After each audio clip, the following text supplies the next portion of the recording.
Aujourd'hui, nous allons parler d'un sujet extrêmement intéressant dont tout le monde parle tout le temps, que personne n'a vu, sauf chez les autres, l'ego. Et surtout, est-ce que l'ego, c'est quelque chose qui est voué à disparaître? Faut-il tuer l'ego? Faut-il dissoudre l'ego? Avant ça, on va définir peut-être les termes, définir ce qu'est l'ego, et je vais vous partager ma compréhension de la quatrième voie, c'est-à-dire de ce que pourrait être l'ego dans la, la théorie et la pratique de la quatrième voie, sachant que ce terme n'est pas réellement employé. En tout cas, je n'ai pas souvenir de l'avoir lu chez M. Gurdjieff. Il a choisi toujours des mots et un langage très différent pour casser un petit peu les représentations, parce que tout le monde parle d'ego, mais peut-être que chacun entend quelque chose de différent, pardon, et puis c'est l'autre qui a un ego. Combien de fois j'entends dans des conversations quelqu'un affubler un autre de dire c'est ton ego qui parle, et peut-être à juste titre, mais la bonne question c'est qui dit à l'autre c'est ton ego qui parle, qui pointe l'ego de l'autre. Peut-être qu'il faudrait retourner la question, retourner l'attention, et là, ça peut devenir intéressant d'investiguer sur l'ego. Faut-il tuer l'ego? Peut-on tuer l'ego? C'est la bonne question. Je ne pense pas qu'on puisse tuer l'ego, puisque quelque chose qui est irréel ne peut pas être abattu, ne peut pas être dissous. Il faut une certaine réalité pour combattre quelque chose et le dissoudre. Quelque chose qui n'existe pas ne peut pas ne plus exister, puisqu'il n'a probablement jamais existé. Et pourtant, il y a bien quelque chose en nous qu'on pourrait appeler ego, ce sens de je suis, comme étant séparé. C'est ça la notion d'ego, c'est un je suis séparé. C'est pas forcément le je suis, c'est la séparation. La séparation d'avec quoi? C'est une bonne question. Et si c'est un sens de séparation, ce n'est pas quelque chose qu'il faut tuer ou dissoudre, mais c'est une réunification dont il est question, puisque l'ego n'est qu'une conséquence ou ne fait que décrire une séparation de quelque chose. On ne peut pas détruire une séparation, on ne peut que réunifier les éléments qui ont été séparés. Et c'est ce que nous allons essayer de voir dans cette vidéo, qui m'a été inspirée par un commentaire, une question dans la vidéo sur le grand œuvre alchimique. Je vous renvoie vers cette vidéo, les œuvres noires, œuvres blancs, œuvres rouges, qu'est-ce que ça signifie, en haut à droite de votre écran ou bien tout en bas de la description. La question c'était chez l'homme numéro 7, c'est-à-dire l'homme totalement accompli dans la quatrième voie, qu'est-ce qui subsiste de l'ego chez cette personne pour qu'il subsiste une forme d'individualité? Et donc on mélange l'individualité, l'individu, et l'ego, c'est-à-dire l'identification à une personnalité, quelque chose qui a été construit par éducation et réaction à l'éducation, comme une réaction de notre tempérament qui reçoit des influences liées à l'éducation et à l'environnement et qui crée quelque part en réponse une sorte de masque, puisque personnalité veut dire masque, un masque pour interagir, un masque qui est façonné progressivement de plus en plus, mais qui dit créer un masque et progressivement se prendre pour ce masque, dit oublier quelque chose de réel que nous étions avant la création de ce masque, pourtant indispensable et en même temps extrêmement préjudiciable.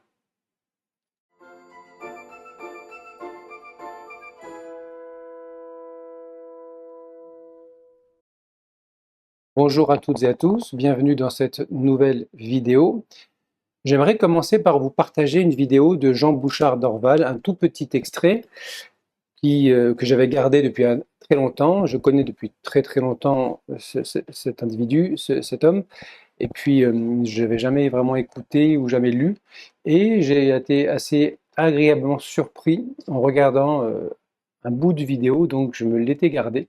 Et ce passage dit quelque chose de très intéressant, et quelque chose avec quoi je ne suis pas forcément d'accord, mais c'est plutôt de la rhétorique.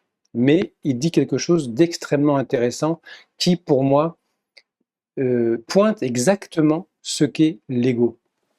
C'est comme si, pendant longtemps, on regarde ces réflexes égotiques. Là, on parle de l'ego. En réalité, c'est des réflexes égotiques. C'est pas la réalité. Personne n'a jamais trouvé un ego. Si j'ouvre le crâne de monsieur ou le mien, c'est plus facile à ouvrir. C'est déjà un peu négatif. Hein? N'est-ce pas?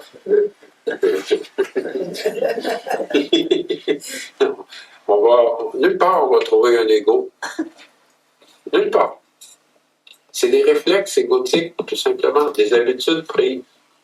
C'est ça qu'on appelle, que tout ça mis ensemble, là, ça fait comme une forêt, une trame, bien pris, là. De loin, on dit c'est l'ego, c'est son ego. Ça n'existe pas un ego comme tel. Voilà.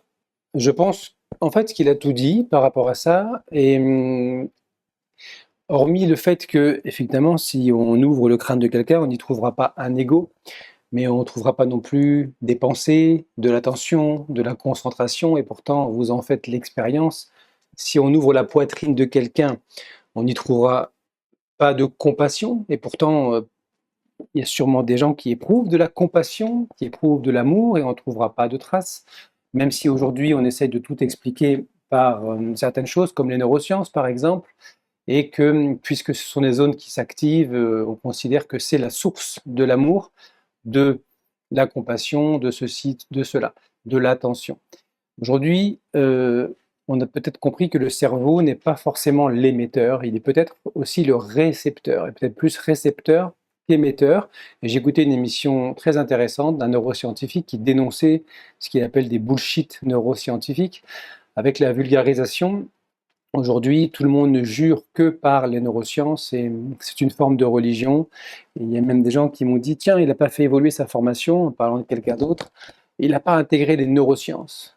Peut-être parce qu'il n'est pas neuroscientifique et peut-être que la neuroscience est une discipline beaucoup plus complexe et compliquée que ce qu'on veut bien croire aujourd'hui dans ces phénomènes de mode. Et le tantra, la mécanique quantique, la neuroscience, aujourd'hui le christianisme ésotérique, etc.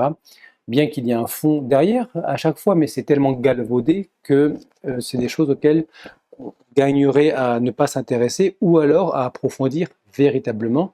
Et ce que ce neuroscientifique disait, c'était justement que on attribue toutes les causes aujourd'hui au cerveau, alors que c'est quelque chose dans un ensemble et qu'on ne peut pas le séparer et que parfois ce sont d'autres causes qui vont provoquer une réaction dans le cerveau, mais la cause n'est pas dans le cerveau, elle est ailleurs, dans le corps, dans le système neuronal, dans le microbiote, dans beaucoup de choses.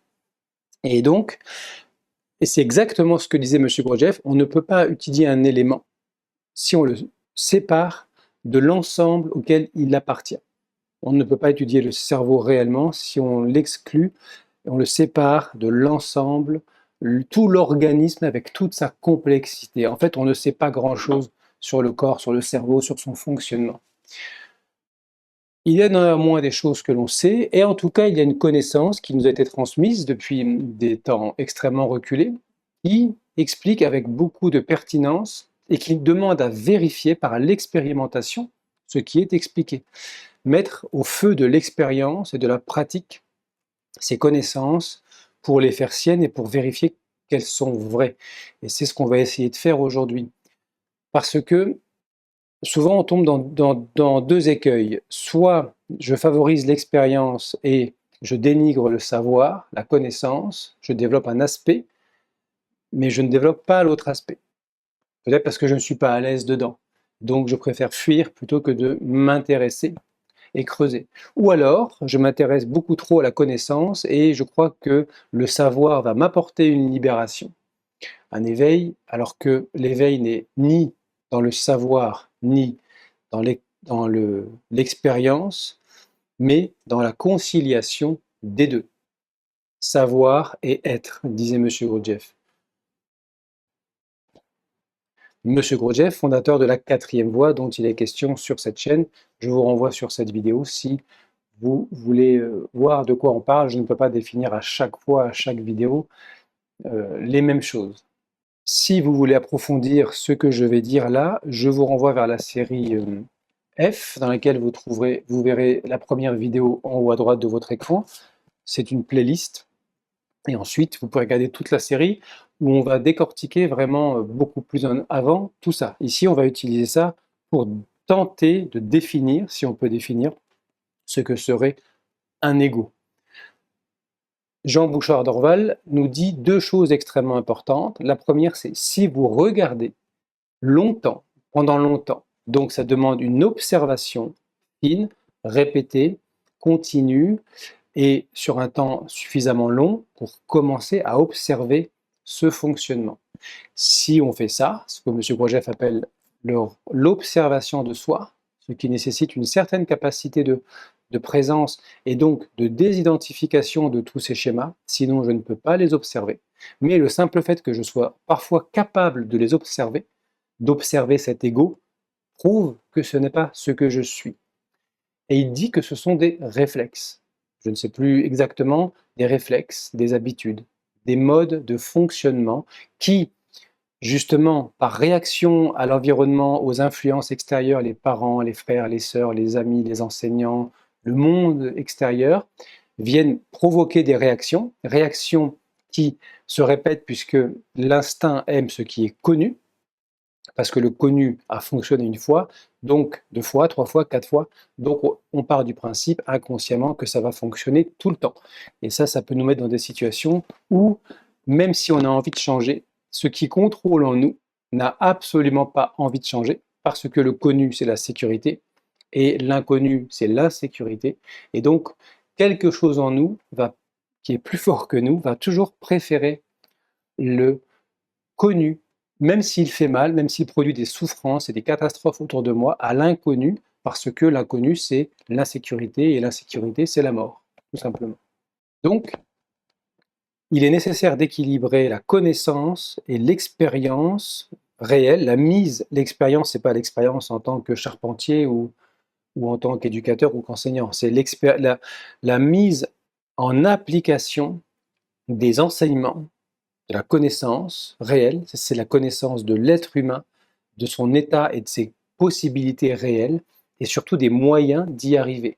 Savoir ne changera jamais rien, c'est nécessaire, c'est indispensable, mais faire, mettre en application, essayer de faire, parce qu'en fait on n'y arrive pas. On peut voir pendant les premiers temps, et même les premières années, à quel point on est incapable d'être vraiment et totalement dans cette présence et dans cette observation réelle et fine de soi-même. Et pourtant, c'est possible avec la persévérance et avec le temps. C'est un travail d'attention et de patience, donc de persévérance dans l'attention à soi-même et à ses propres mécanismes. Si je pointe l'ego chez quelqu'un, la prochaine fois que ça m'arrive, je peux me dire, tiens, qui en moi a besoin de pointer le défaut de l'autre? Pourquoi faire? Est-ce que je peux simplement retourner mon attention à ce moment-là et regarder à l'intérieur? Pourquoi j'ai eu besoin de dire ça? Qu'est-ce que je cherche? Qu'est-ce que je veux produire chez l'autre? Qu'est-ce que je veux empêcher peut-être de voir chez moi? Qu'est-ce que ça produit comme certaines émotions à laquelle je peux me complaire, de pouvoir me sentir ainsi supérieur à l'autre et parce que je vois son ego, alors je me sens peut-être mieux en moi-même. Tout ça, c'est à investiguer. Regarder tous ces mécanismes, quelque part, ça commence comme ça. Et donc, la quatrième voie nous donne un socle de connaissances extrêmement intéressant pour comprendre ce fonctionnement, intéressant à condition d'essayer d'en faire quelque chose, de mettre en application. Dans mon livre et dans les premiers temps de mes vidéos, j'avais expliqué quelque chose d'important. Aujourd'hui, ma vision a changé, mais je ne reviens pas sur ce que j'ai dit. C'est juste plus approfondi dans la manière dont je perçois les choses, dont je comprends les choses. J'avais expliqué que ce qui contrôle tous nos fonctionnements et ce qui est la source de ce qu'on pourrait appeler notre ego, c'est l'instinct. Je vous renvoie vers cette vidéo dans laquelle je parle de l'instinct et je montre comment l'instinct contrôle absolument tout. Et l'instinct est extrêmement puissant. Il est là pour la survie de l'organisme. C'est une déviation de son rôle, puisqu'il devient ensuite, puisque je m'identifie à cet ego, à ce que j'appelle ego, à cette personnalité. L'ego étant quelque part ce mécanisme d'identification à la personnalité qui elle-même n'est qu'un ensemble de mécanismes, de réflexes, de conditionnements, d'habitudes, de modes d'action, de ressenti, de modes émotionnels, de modes de perception de la réalité, de croyances, etc., d'identification aux pensées, aux émotions, aux sensations, au corps. Et comme l'instinct est là pour préserver l'organisme, dans cette peur de la mort qui est son corollaire, tout pour éviter la mort, l'instinct est très puissant. Dans des situations d'urgence, l'instinct prend le contrôle. Il est beaucoup plus rapide que votre mental ordinaire, que votre intellect.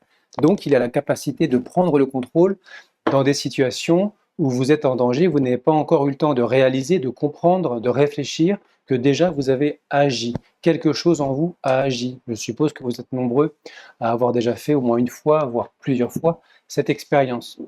Si à ce moment-là, l'instinct est capable de prendre le contrôle de votre corps, pourquoi ne serait-il pas capable de prendre le contrôle de vos émotions et de votre pensée, pensée ER, ou de votre esprit, pour la même besoin de survie?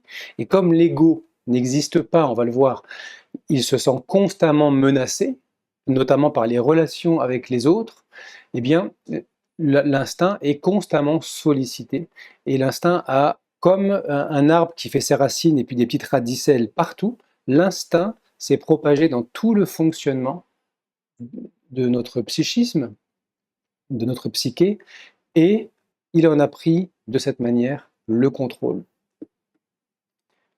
On va, pour ceux qui connaissent beaucoup, ça fera de la redite, mais parfois il faut entendre 50, 100 ou 1000 fois quelque chose, parce que la millième fois, quelque chose est entendu et compris. Non pas que c'est la quantité de fois où on l'a dit, c'est que le travail de présence, d'observation de soi, les prises de conscience que l'on a sur nous-mêmes, en nous-mêmes, accroissent ce qu'on appelle le niveau d'être, et le savoir qui jusque-là était stérile, puisque semé sur une terre non fertile, non travaillée, ça c'est vraiment la parabole du semeur dans l'Évangile, elle reste stérile.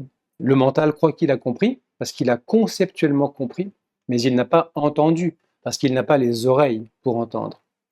Avoir les oreilles pour entendre, c'est avoir un niveau d'être suffisant pour que le savoir, qui est de l'information, devienne de la compréhension, qui est de l'information vécue, habitée, qui est descendue dans le cœur, dans le ventre, et qui est compris par tous les aspects de nous-mêmes, et pas par une partie de notre intellect. D'un seul coup, c'est une évidence. Je comprends, je saisis. Donc, je vous invite à écouter une fois de plus cette histoire, parce que parfois c'est un angle qu'on comprend, parfois c'est un autre. Comment l'être humain est-il constitué selon cet enseignement? Nous sommes constitués de ce qu'on appelle des centres.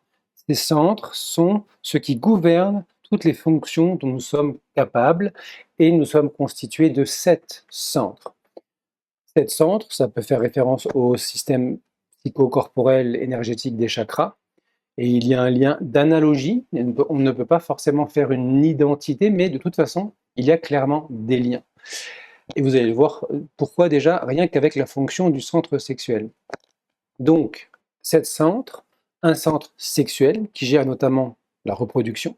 Et ça, c'est la base de tout l'édifice, et c'est ce qui, finalement, est parfois le plus important dans la vie de l'être humain, même et surtout s'il ne s'en rend pas compte. C'est ce qui vient gouverner une grande partie de nos actions, de tout ce qu'on fait.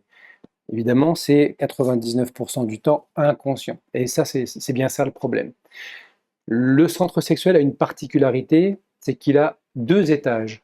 Il est voué à la reproduction, il doit trouver une matrice quelque part, donc soit le centre sexuel masculin, donc qui est actif, qui doit trouver un centre sexuel féminin, qui est une matrice, qui est une force réceptive, et permettre la création d'un enfant.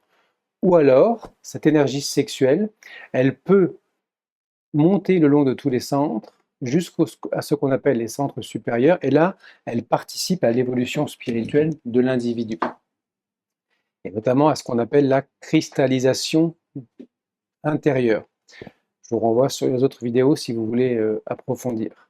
Le centre instinctif, qui est justement le centre qui gère la survie, toute l'activité interne de l'organisme, la circulation du sang, les échanges d'oxygène, la mitochondrie, la construction des neurones, l'élagage synaptique quand on ne fait plus quelque chose et que le cerveau enlève les neurones qui avaient été bâtis pour ça, c'est un chantier colossal, permanent, que notre intelligence ordinaire ne pourrait absolument pas suivre. La respiration. La respiration est un peu à mi-chemin. Le centre instinctif, c'est tout ce qui est ce qui se passe dans l'organisme et tous les réflexes. Les réflexes au sens le plus strict. Le réflexe de la succion pour un enfant qui naît. Le réflexe de la respiration. Le réflexe de la jambe lorsque le médecin tape sur le genou. Ça, ce sont les réflexes. Ce qu'on a acquis, comme la capacité d'attraper une balle, même si on me lance et que j'ai eu comme un réflexe, ça n'est pas le centre instinctif, c'est le centre moteur qui a sa propre intelligence. Chaque centre a sa propre intelligence.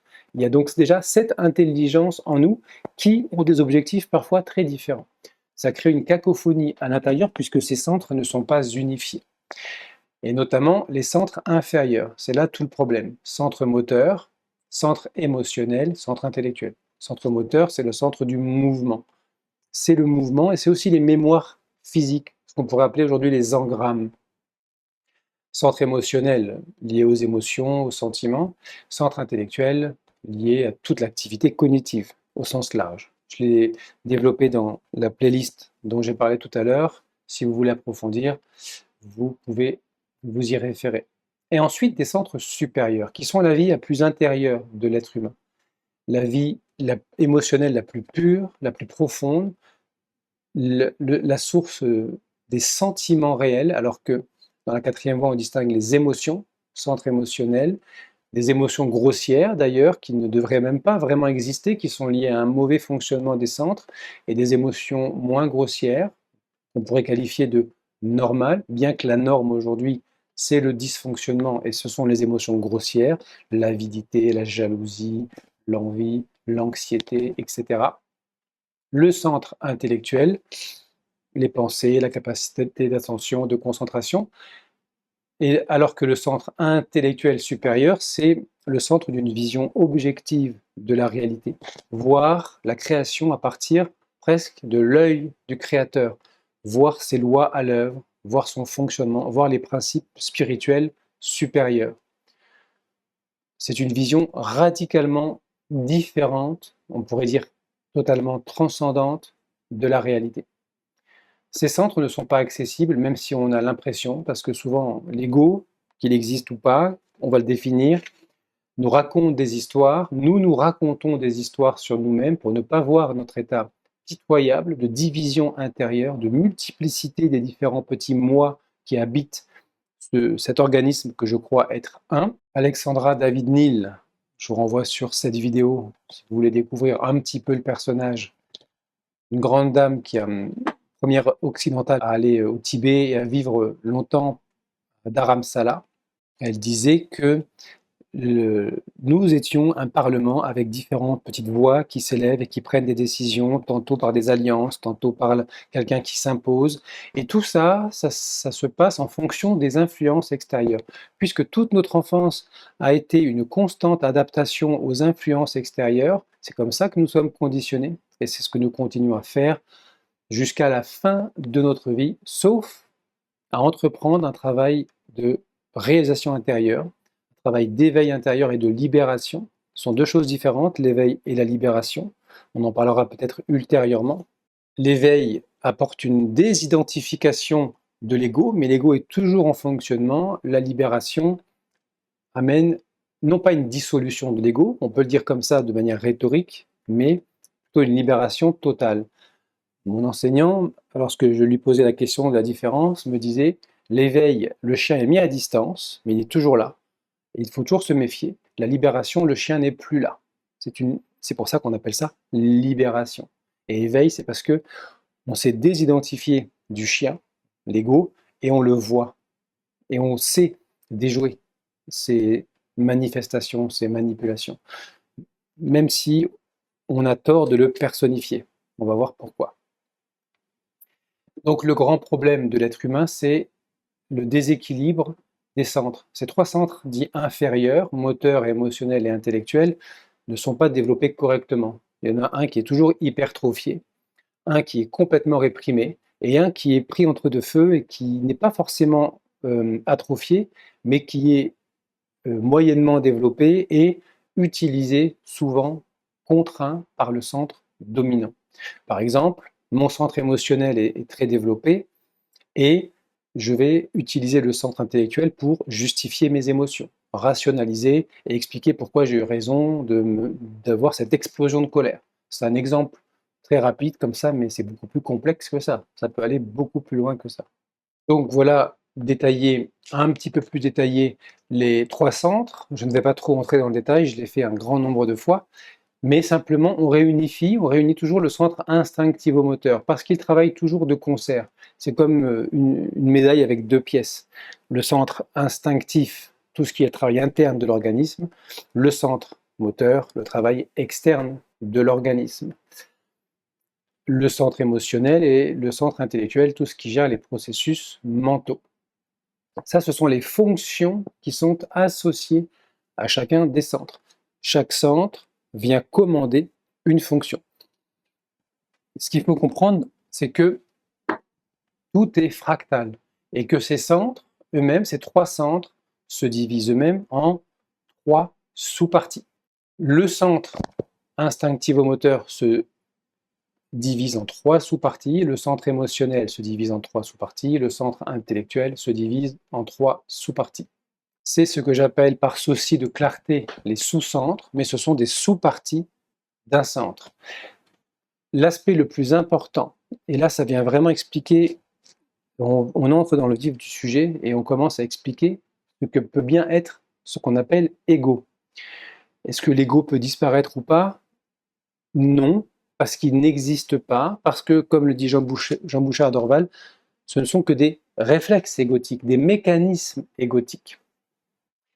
Le centre instinctif travaille de manière tout à fait mécanique, c'est-à-dire que tout le travail interne de l'organisme, je n'ai pas à faire quoi que ce soit, je n'ai pas à savoir ce qui se passe, ça se passe complètement sans moi. Et ça, c'est un point important pour comprendre cette notion d'ego. Et cette notion d'inconscience dans laquelle nous passons 99,9% de notre vie, sauf à des moments très particuliers, sauf à entreprendre un travail qui consiste à se réveiller de ce sommeil, d'avoir cette attention fine, cette observation fine de nos fonctionnements. Là, on peut peut-être espérer avoir des bribes d'instants pendant lesquels on sort du sommeil et on commence à nous voir nous-mêmes, à se voir soi-même beaucoup plus objectivement. Donc, le centre instinctif s'occupe de tout ce qui est inconscient. Je n'ai aucune volonté, ni aucune attention à ce qui se passe à l'intérieur. Même le corps est capable, vous pouvez le voir quand vous bougez les mains pendant que vous parlez, quand vous faites des mouvements avec votre jambe sans même vous en rendre compte, sans jamais l'avoir décidé. Le corps, vous pouvez le contrôler par volonté, et il peut aussi faire des mouvements tout seul, même parler tout seul sans que vous l'ayez décidé, sans même vous en rendre compte, jusqu'à ce que quelqu'un vous regarde de travers et que vous réalisiez que vous étiez en train de parler tout seul. Eh bien ça, c'est ce qu'on appelle la mécanicité. La mécanicité, selon Georges Ivanovitch Gurdjieff, l'être humain est mécanique. Nous ne sommes pas conscients. Nous sommes des machines.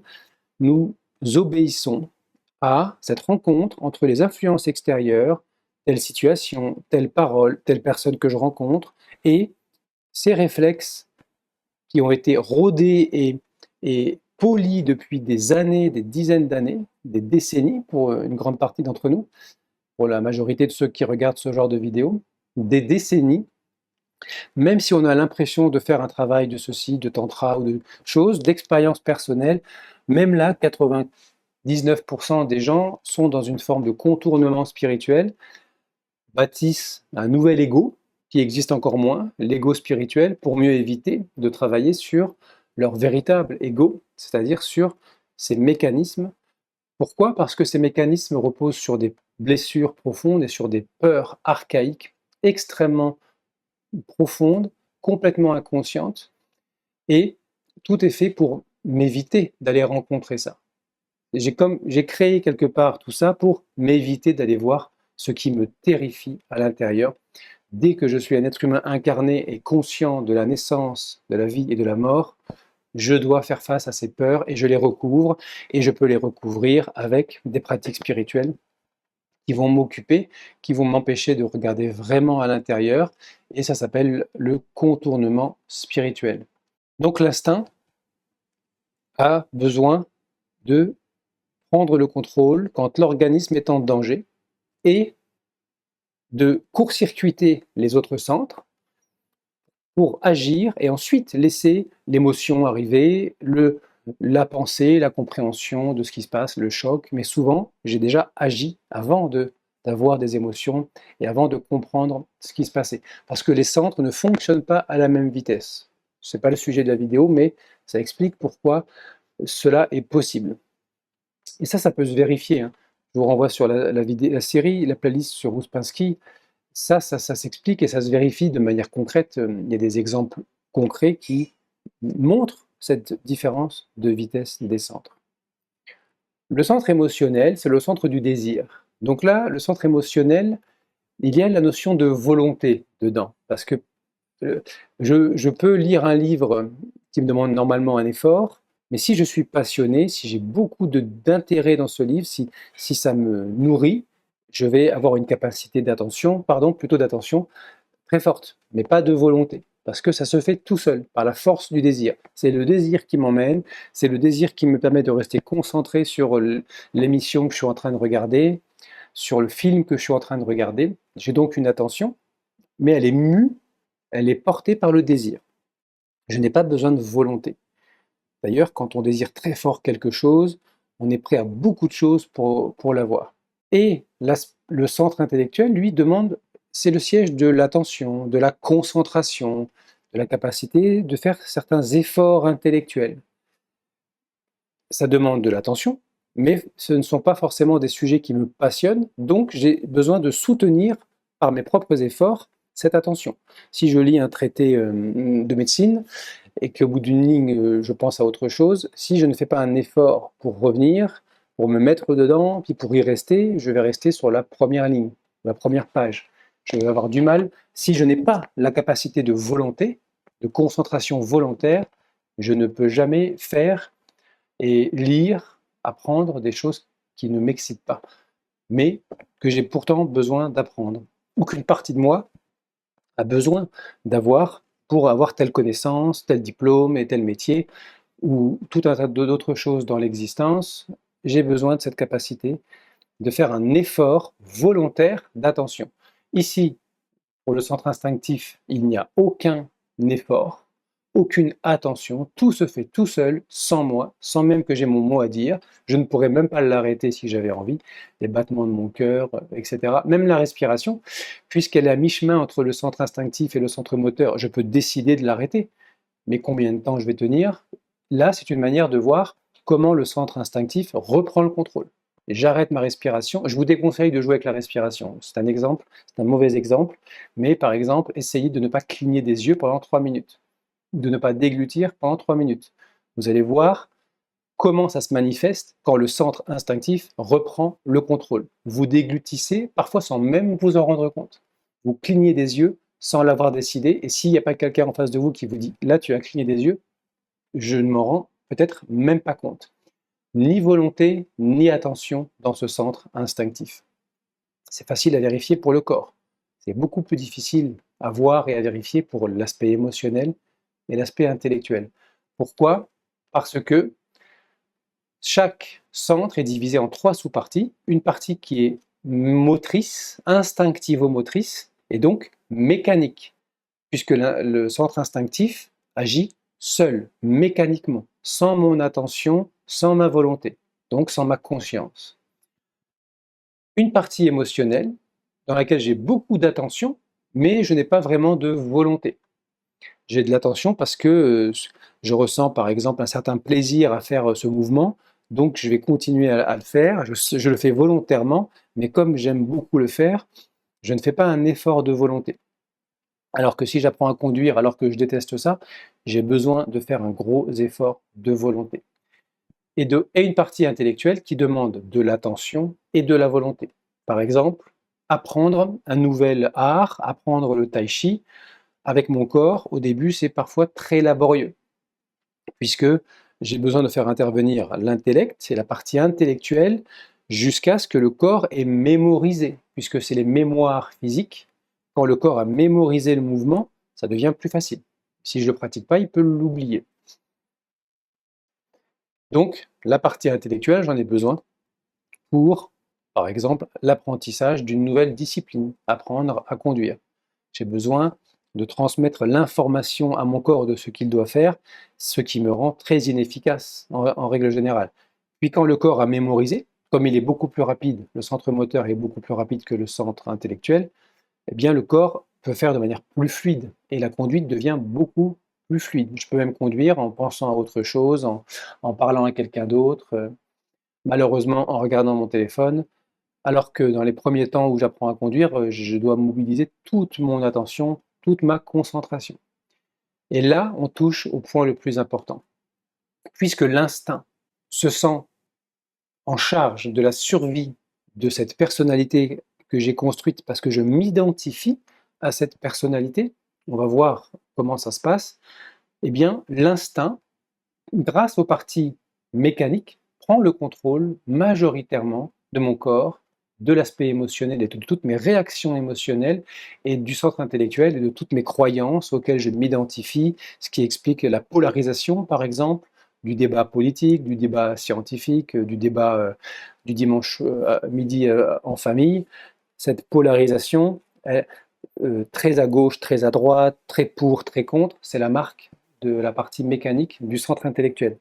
Donc je crois que je suis conscient, je crois que j'ai des idées, mais non. Quelque chose de totalement mécanique en moi m'amène à m'identifier à ces idées et à les défendre, parce qu'en défendant mes idées, c'est moi que je crois défendre. Ce sentiment de soi séparé, cet ego. Et donc, est-ce que l'ego est quelque chose qui existe en nous et qui peut être localisé? Comme dit Jean Bouchard d'Orval, non. Qu'est-ce que c'est l'ego? C'est la mécanicité de nos centres. Nous fonctionnons physiquement, émotionnellement et intellectuellement sans attention réelle, sans volonté. Notre attention est complètement endormie, notre volonté est inexistante, tout se fait tout seul en nous, cela se fait, je suis agi, je suis mu par mes mécanismes, par mes réflexes, par tous ces conditionnements que j'ai accumulés et que j'ai développés et affinés avec des mécanismes d'adaptation très forts qui m'amènent à croire que j'ai travaillé, que j'ai changé sur tel point. Et combien de fois je vois des gens qui se pensaient débarrasser de quelque chose depuis 10 ans ou 15 ans, et puis une situation similaire apparaît et ils retombent exactement dans le même schéma, dans la même réaction émotionnelle, dans la même souffrance. Ça n'a pas bougé d'un pouce en 20 ans. Et je l'ai vu un grand nombre de fois.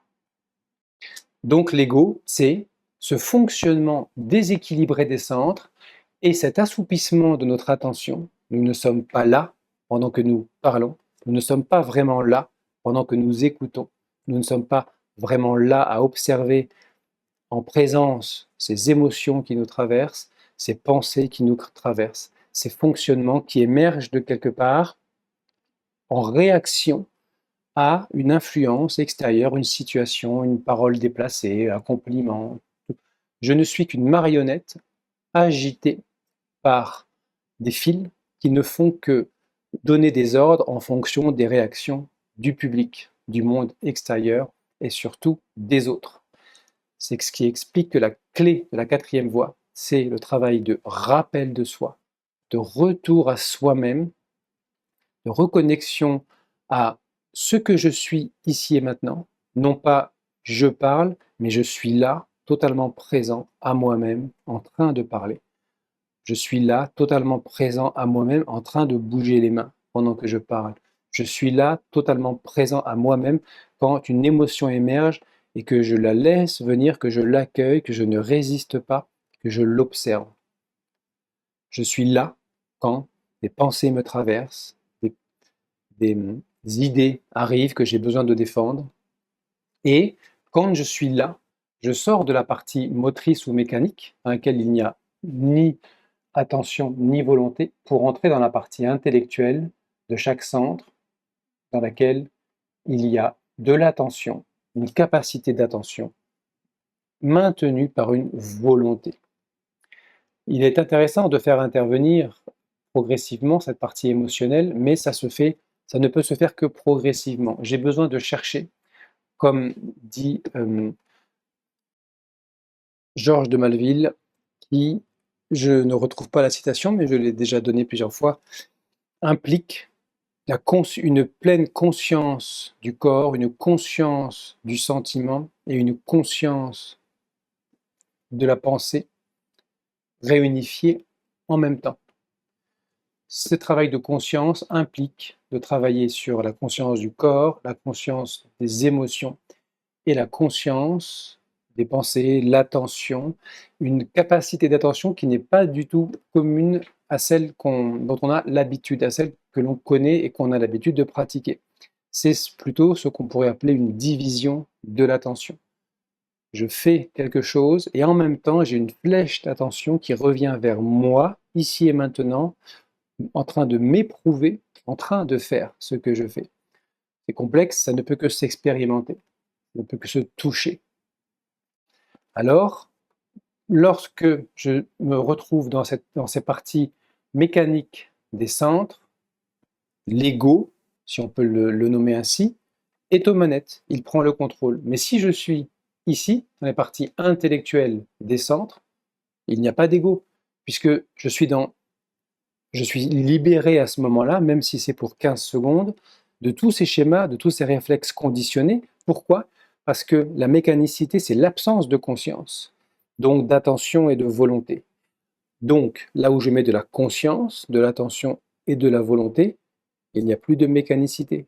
L'ego, ce sont ces réflexes mécaniques, ces comportements mécaniques, ces émotions, ces réactions émotionnelles mécaniques, ces pensées, ces croyances, cette attention complètement mécanique qui se laisse captiver par tous les phénomènes qui me traversent, des sensations, des émotions, des pensées, et par tout ce qui provoque et ce qui interagit à l'extérieur avec ces sensations, ces émotions, ces pensées, tous les phénomènes. De quel sens de séparation parlons-nous? Bien sûr, la séparation avec le tout, mais avant ça, la séparation d'avec nous-mêmes comme parcelle individualisée et non séparée de ce grand tout. Donc avant de vouloir être en unité avec le monde, avec les autres, il est nécessaire de retrouver cette unité intérieure. Cette unité intérieure passe par la réunification des centres et elle nous permet de réunifier cette créature, ce vieil homme du christianisme, la personnalité, et l'essence, le nouvel homme, l'être dans le chamanisme ésotérique. L'essence, lorsqu'elle est passive, c'est-à-dire complètement endormie, refoulée au plus profond de notre inconscient, où nous sommes exilés de nous-mêmes, l'essence est ce que nous sommes, il n'y a pas de différence entre notre nature réelle et l'essence. Cela laisse la personnalité complètement active, nous nous prenons pour cette personnalité, elle prend toutes les décisions, mais elle n'a pas d'existence. Elle ne peut que réagir en fonction de réflexes et d'habitudes à des conditions extérieures, en voyant du connu partout où il y a de la nouveauté, en étant complètement inadapté en réalité à la situation, au monde, au réel. Et cette fusion, cette friction entre la personnalité qui a pris toute la place et l'essence qui est complètement endormie, c'est la princesse des contes de fées qui a besoin d'être réveillée, ça crée cet ego qui n'obéit, qui est en fait un ensemble de compulsions, de réflexes, de schémas, d'habitudes, avec ce besoin compulsif de toujours reproduire la même chose.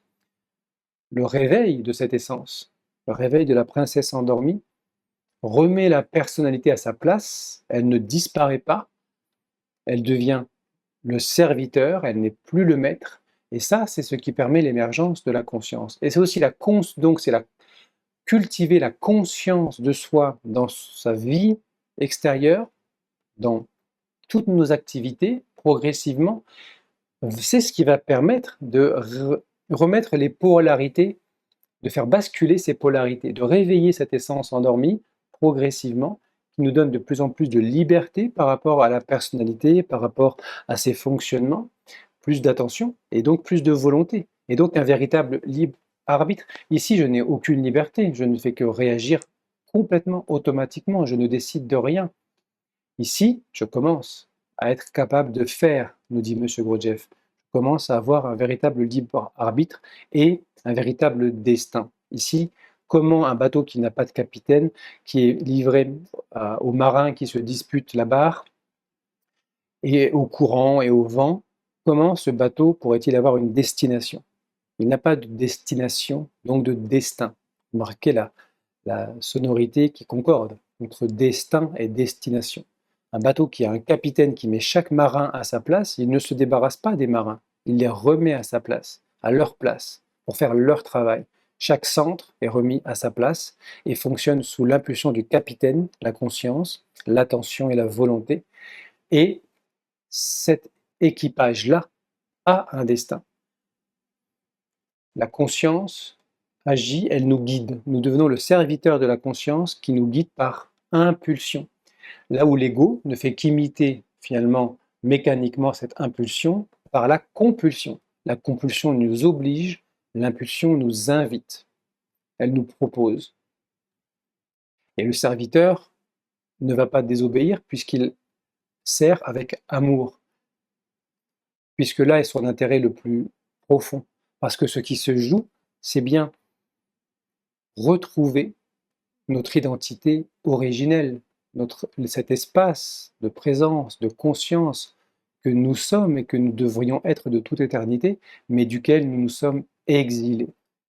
C'est donc pour cela que le rappel de soi est le pont qui nous conduit de la personnalité à l'essence, des ténèbres à la lumière, de la mort à l'immortalité, et qui permet la réunification. Il ne s'agit pas de détruire la personnalité, parce que c'est un ensemble de fonctions, fonctions cognitives, fonctions émotionnelles, fonctions sensitives. Il n'y a rien de mal dans ces fonctions. Mais quand le serviteur devient le maître, là, nous avons un véritable problème. Et l'ego, c'est simplement l'abandon de ce territoire, cet espace intérieur que nous sommes.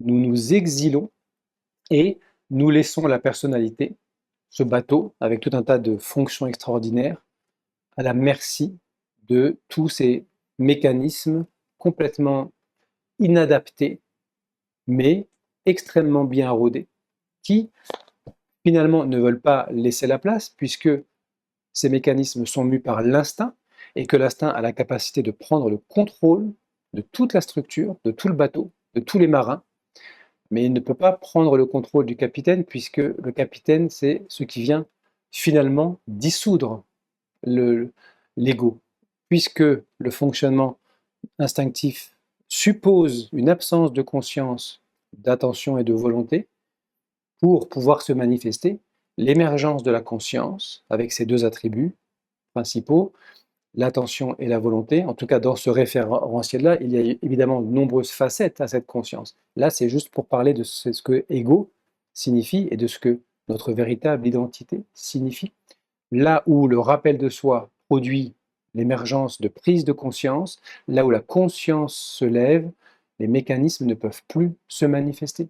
L'ego ne disparaît pas, il est simplement vu comme n'ayant aucune réalité, même si ensuite je retombe dans mes schémas et je sais que quelque chose d'autre est possible, une autre réalité existe au plus profond de moi-même, une autre modalité de relation avec moi-même et avec le monde existe. Et pour cela, j'ai besoin de faire ce que M. Gurdjieff appelle les efforts conscients, et en premier lieu, l'observation de soi-même, qui n'est pas de l'introspection, qui n'est pas de l'analyse, qui est une prise de conscience au point de vue métaphysique, par une distanciation de tous ces schémas, un retour ponctuel à l'unité originelle que je suis, qui constate et qui voit ces schémas. La conscience est agissante, je n'ai pas à modifier mes schémas, puisque mes schémas n'existent plus face à la conscience, comme la lumière vient dissoudre l'obscurité, même si, là encore, Il ne s'agit pas de dissoudre quoi que ce soit. L'obscurité n'est que l'absence de lumière. La lumière ne dissout pas l'obscurité. Elle ne permet plus que cette obscurité existe par sa simple présence. De la même manière que cette obscurité en nous n'a pas besoin d'être dissoute, il faut simplement venir permettre à notre conscience de visiter ces espaces d'obscurité.